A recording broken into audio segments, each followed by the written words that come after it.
My video.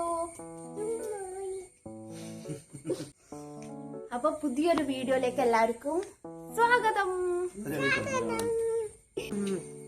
Good morning. ഇപ്പം സമയം 9:30. ഞാൻ ഇന്നൊരു വ്ളോഗ് എടുക്കാമെന്ന് വിചാരിച്ചതാണ്. തലേന്ന് പ്ലാൻ ചെയ്തിട്ടുണ്ടായിരുന്നു വീഡിയോ എടുക്കണം എന്നുള്ളത്. അപ്പം ലേറ്റായി. ഞാൻ അന്നേരം കുക്കിംഗ് പരിപാടിയല്ലേനു. പുട്ടും കടലക്കറിയെല്ലാം സെറ്റാക്കിയിട്ടുണ്ട്. ഇനി ഇത് ഈ സാധനത്തിന് പുട്ടും കടലക്കറിയിലൊക്കെ കൊടുക്കണം. ബ്രഷ് സത്യം പറഞ്ഞാൽ കുറേ ആയി ഡേ ഇൻ മൈ ലൈഫെല്ലാം ഷൂട്ട് ചെയ്തിട്ട്. അതുകൊണ്ട് ഞാനിങ്ങനെ വിചാരിച്ച ഒരു വീഡിയോ എടുക്കണം എന്നുള്ളത്. അപ്പോൾ ഇന്നൊരു സ്ഥലത്ത് പോകാനുണ്ട്. അപ്പം ഞാൻ വിചാരിച്ചു ഇന്ന് വീഡിയോ ആയിട്ട് തന്നെ എടുക്കാം, ലോങ് വീഡിയോ ആയിട്ട് എടുക്കാമെന്ന് വിചാരിച്ചിട്ടാണ്. മാമോദീസക്കെല്ലാം പോകണം. മാമോദീസ പരിപാടിക്കൊന്നും ഞാൻ ഇതുവരെ പോയിട്ടില്ല. ഫസ്റ്റ് ടൈമാണ് ഞാൻ പോകുന്നത്. അപ്പം ആ ഒരു വ്ളോഗെല്ലാം എടുക്കാമെന്ന് വിചാരിച്ച്. പിന്നെ വേറെയും പ്ലാനിങ് എല്ലാം ഉണ്ട്. അത് വഴിയെ കാണിച്ചു തരാം. ഇന്നത്തെ ദിവസം എന്ന് പറഞ്ഞാൽ അങ്ങനെ വേറെ കുക്കിംഗ് പരിപാടികളൊന്നുമില്ല. നമ്മളിന്ന് ഓൾറെഡി മാമോദീസ പരിപാടിക്ക് പോകുന്നത് കൊണ്ട് നമുക്ക് ഇന്ന് അടുക്കള പൂട്ടിയിട്ടുള്ളത്. നമ്മളിന്ന് രാവിലത്തെ ബ്രേക്ക്ഫാസ്റ്റ് മാത്രമേ കുക്കിംഗ് ഉള്ളൂ. അങ്ങനെ നമ്മൾ പോകുകയാണെങ്കിലും വീടെല്ലാം ഒന്ന് വൃത്തിയായിട്ട് വെക്കാം. തിരിച്ചു വരുന്ന സമയത്ത് ഇങ്ങോട്ട് തന്നെയല്ലേ കയറി വരണ്ടേ എന്നുള്ളതുകൊണ്ട് ഞാൻ കുറച്ച് ക്ലീനാക്കി വെച്ചു.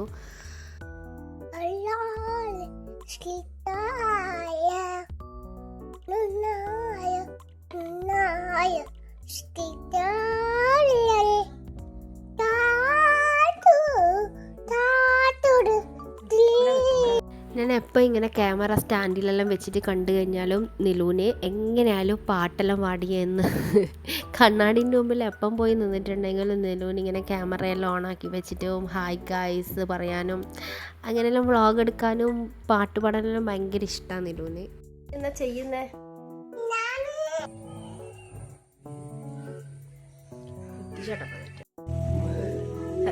കിട്ടിയാ സാധനം കിട്ടീനാ?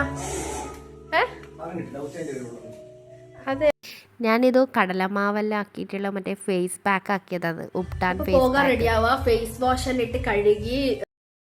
എനിക്ക് ഭയങ്കര ഇഷ്ടമാണ് മേക്കപ്പ് ചെയ്യാനും ചെയ്ത് കൊടുക്കാനെല്ലാം. ഞാൻ ഭയങ്കരമായിട്ട് എൻജോയ് ചെയ്തിട്ട് ചെയ്യുന്ന കാര്യമാണ് മേക്കപ്പ് ഇടുന്നതും ഇട്ട് കൊടുക്കുന്നതും എല്ലാം. അങ്ങനെ നമ്മൾ 12:30 ആകുമ്പോഴത്തേക്ക് പരിപാടിക്ക് പോകാൻ റെഡിയായിട്ട് ഇറങ്ങി. നമ്മളിപ്പം പോകുന്നത് നിധിചേട്ടൻ അമ്മേൻ്റെ ഫ്രണ്ടിൻ്റെ വീട്ടിലേക്കാണ്. അവിടെയാണ് ഫങ്ഷൻ. ഉച്ച സമയത്തായതുകൊണ്ട് തന്നെ നല്ല വിശപ്പുണ്ടായിന്. അങ്ങനെ അവിടെ എത്തി നമ്മൾ കുറച്ച് സമയം അവിടെയെല്ലാം ഇരുന്ന് പിന്നെ ഫുഡ് കഴിക്കാൻ പോയി. നല്ല ബിരിയാണി ഉണ്ടായിന്. സാദാ ചോറ് വേണ്ടുന്നവർക്ക് സാദാ ചോറുണ്ടായി. അങ്ങനെ ബിരിയാണിയെല്ലാം കഴിച്ച് നമ്മൾ അടുത്ത പരിപാടി എന്ന് പറഞ്ഞാൽ നമ്മൾ ഇരിട്ടിയിലേക്ക് പോവുക. അല്ല, നമ്മൾ രാത്രിയാണ് പോകുന്നത് സിനിമക്ക്. ഇരിട്ടി വരെ പോയിട്ട് വരാം. ഓണത്തിന്റെ കുറച്ച് പർച്ചേസിങ് കാര്യങ്ങളുണ്ട്. നിധിചേട്ടൻ്റെ സിസ്റ്റർ ഉണ്ട്. നിധിചേട്ടൻ്റെ സിസ്റ്ററെ കൂട്ടിയിട്ട് നമ്മള് ഇരിട്ടിയിൽ പോകും.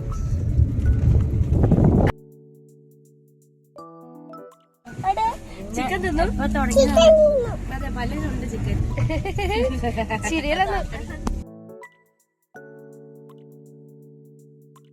നിലൂനെയും കൊണ്ട് കടയിൽ പോയി കഴിഞ്ഞ് കഴിഞ്ഞാൽ പിന്നെ പറയാനില്ല. നിലു അങ്ങും ഇങ്ങും പാഞ്ഞു ഓട്ടി നടക്കും. സ്ഥലം തടങ്ങിയിരിക്കൂല. അമ്മക്കൊരു സാരി വാങ്ങിക്കാൻ വേണ്ടി നമുക്ക് ചുരിദാർ വാങ്ങിക്കണം എന്ന് പറഞ്ഞു. ഇവരുടെ സിസ്റ്ററും ഉണ്ടായിന്. സിസ്റ്റർക്കും ഓണം സെലിബ്രേഷൻ ഉണ്ട് മൺഡേ. സിസ്റ്റർ അതാ ചെയ്യുന്നതെന്ന് പറഞ്ഞില്ലല്ലോ, PSC പഠിക്കുന്നത്. നമ്മൾ രണ്ടാളും ഒപ്പരം പോയതേനും. പക്ഷെങ്കിൽ ഞാൻ പ്രഗ്നന്റ് ആയ സമയത്ത് നിർത്തി. അങ്ങനെ അവിടുന്ന് നമ്മൾ അടുത്ത സ്പോട്ട് എന്ന് പറയുന്നത് ഇമാനുവൽ സിൽക്സിലേക്കാണ്. ഇമാനുവലിൽ പോയി നമ്മൾ അവിടെ കുറച്ച് സമയം ടൈം സ്പെൻഡ് ചെയ്തു എന്നല്ലാണ്ട് നമുക്കൊന്നും കിട്ടിയിട്ടില്ല. നമ്മൾ അവിടെ നിന്ന് ഒന്നും എടുത്തിട്ടില്ല. എനിക്ക് തോന്നുന്നത് ഈ ഓണത്തിൻ്റെ ടൈമെല്ലാം ആയതുകൊണ്ട് തന്നെ ഇഷ്ടം പോലെ കളക്ഷനെല്ലാം എല്ലാവരും എടുത്ത് പോയായിരിക്കും. അതുകൊണ്ട് ലാസ്റ്റ് മിനിറ്റിലോട്ട് നമ്മൾ പോയത് കൊണ്ടായിരിക്കും നമുക്കൊന്നും കിട്ടാഞ്ഞത്. പഠിച്ചിട്ടില്ല, വെറുതെ കറക്കത്തില്ല. ചുരിദാറിലും മേടിക്കുമ്പോൾ നിങ്ങൾ ഒരു ബസ്സിൽ കയറി പോയാൽ മതി. രാവിലെ പോയാൽ വൈകുന്നേരം ചോറിനും കഴിച്ച് വൈകുന്നേരം വരാം. പ്രിയദർശിനിക്ക് കയറുകയും ചെയ്യാം. അങ്ങനെ നിധിചേട്ടനും അമ്മക്കും വേണ്ടുന്ന സാധനങ്ങളെല്ലാം വാങ്ങിച്ചിട്ടുണ്ടായിരുന്നു. നമുക്ക് മാത്രം കിട്ടിയിട്ടുണ്ടായില്ല. നമ്മൾ വീട്ടിലേക്ക് പോകണം.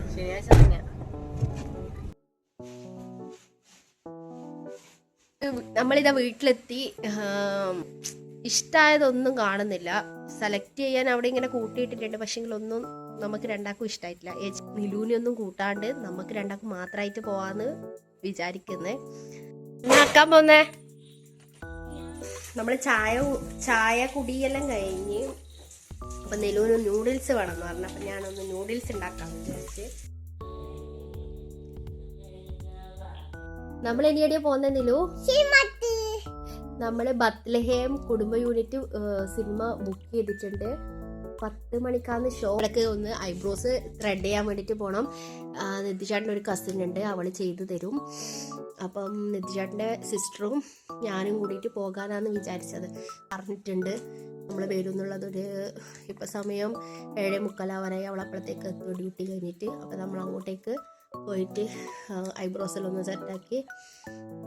ഐബ്രോസ് സെറ്റാക്കുന്നത് സിനിമക്ക് പോകാനല്ല, നമ്മളല്ലാണ്ട് തന്നെ ചെയ്യണം എന്ന് വിചാരിച്ചിട്ട് ഓണപരിപാടിയെല്ലാം ഉണ്ട് നിധിചാട്ടിൻ്റെ കമ്പനീൻ്റെ വ്ളോഗ് ഞാനിനി ഇടും. അപ്പം അപ്പോഴത്തേക്കെല്ലാം ഞാനൊന്ന് ത്രെഡ് ചെയ്യാമെന്ന് വിചാരിച്ചിട്ടുണ്ടായിരുന്നു. അപ്പോൾ ഇനി ഏതായാലും ഓളടുത്ത് പോയിട്ട് ഏച്ചിയും ചെയ്യുന്നുണ്ടല്ലോ. ഞാൻ ഏച്ചി എന്ന് വിളിക്കുന്നത് നിധിചാട്ടിൻ്റെ സിസ്റ്ററെയാണ്. സിസ്റ്ററെ ഞാൻ ഏച്ചി എന്ന് വിളിക്കുന്നത്, രണ്ടാളും ഏച്ചി എന്നാണ് വിളിക്കുന്നത്. ഇത് ശരിക്കും പറഞ്ഞാൽ നിധിചാട്ടിൻ്റെ അനിയത്തിയാണ്. ഏച്ചി ഇപ്പം വരും, പിള്ളേരെയും കൂട്ടിയിട്ട് നിധിചാട്ടൻ്റെ അപ്പുറം വരും. നിധിചാട്ടൻ ഏച്ചി താമസിക്കുന്ന അടുത്ത് തന്നെയാണ് അവിടെ ക്രിക്കറ്റ് കളിക്കാൻ പോകുന്നത്. അപ്പം അങ്ങനെ നമ്മൾ 9:15 കഴിഞ്ഞു. 9:30 ആവാനായരാണ് നമ്മൾ വീട്ടിൽ നിന്ന് ഇറങ്ങുന്നത്. ഫുഡ് കഴിച്ചിട്ട് ഇറങ്ങണം എന്നല്ലാന്ന് ഞാൻ വിചാരിച്ചത്. അവിടെ പോയിട്ട് വിശക്കും എന്നെല്ലാം വിചാരിച്ചിട്ട് ഞാൻ ഫുഡ് കഴിച്ചിട്ട് ഇറങ്ങണം എന്ന് വിചാരിച്ചത്. പക്ഷേങ്കിൽ നമ്മൾ ത്രെഡ് ചെയ്തിട്ട് വരുമ്പോഴത്തേക്ക് നല്ല ടൈം ലേറ്റ് ആയതുകൊണ്ട് ഭക്ഷണമൊന്നും കഴിച്ചിട്ടില്ല. വേനലോ ഇറങ്ങി. നമ്മളവിടെ എത്തിയത് കറക്റ്റ് സമയത്ത് തന്നെയാണ്. മുമ്പ് നമ്മൾ സിനിമ കാണാൻ പോയ സമയത്തെല്ലാം ഈ സിനിമ സ്റ്റാർട്ട് ചെയ്തിട്ട് അതിൻ്റെ ഉള്ളിലേക്ക് കയറിപ്പോണ്ട അവസ്ഥ വന്നിട്ടുണ്ടായിന്. ഈ സിനിമ കാണുന്ന ആൾക്കാർക്കും ബുദ്ധിമുട്ടായിരിക്കും. നമ്മൾ അതിൻ്റെ ഉള്ളിലേക്ക് ഇരുട്ടത്ത് കയറി പോകുമ്പോൾ ബട്ടയെല്ലാം അടിച്ച് പോകുമ്പോൾ കാണുന്ന ആൾക്കാർക്ക് അതൊരു ബുദ്ധിമുട്ടല്ലേ. അതുകൊണ്ട് നേരത്തെ തന്നെ പോകാൻ എപ്പോഴും ശ്രമിക്കലുണ്ട്. ഒരു പ്രാവശ്യം അങ്ങനെ പറ്റിപ്പോയിട്ടുണ്ടായിരുന്നു. അങ്ങനെ നമ്മൾ സിനിമയെല്ലാം കഴിയുമ്പോൾ 1 മണിയെല്ലാം കഴിഞ്ഞിട്ടുണ്ടായിരുന്നു. സിനിമ കഴിയുമ്പോൾ അടിപൊളി സിനിമയാണ്. അപ്പോൾ കാണാത്ത ആൾക്കാരെല്ലാം പോയിട്ട് ഈ സിനിമ കാണുക. നല്ല പൈസ നഷ്ടമായി എന്നൊന്നും നമുക്ക് എന്തായാലും തോന്നില്ല. ലാസ്റ്റ് വരെ ചിരിക്കാനുണ്ടായിന്. വ്ളോഗ് ഇത്രയേ ഉള്ളൂ. അപ്പം അടുത്ത വീഡിയോയിൽ കാണുന്നില്ല. Tata bye bye C.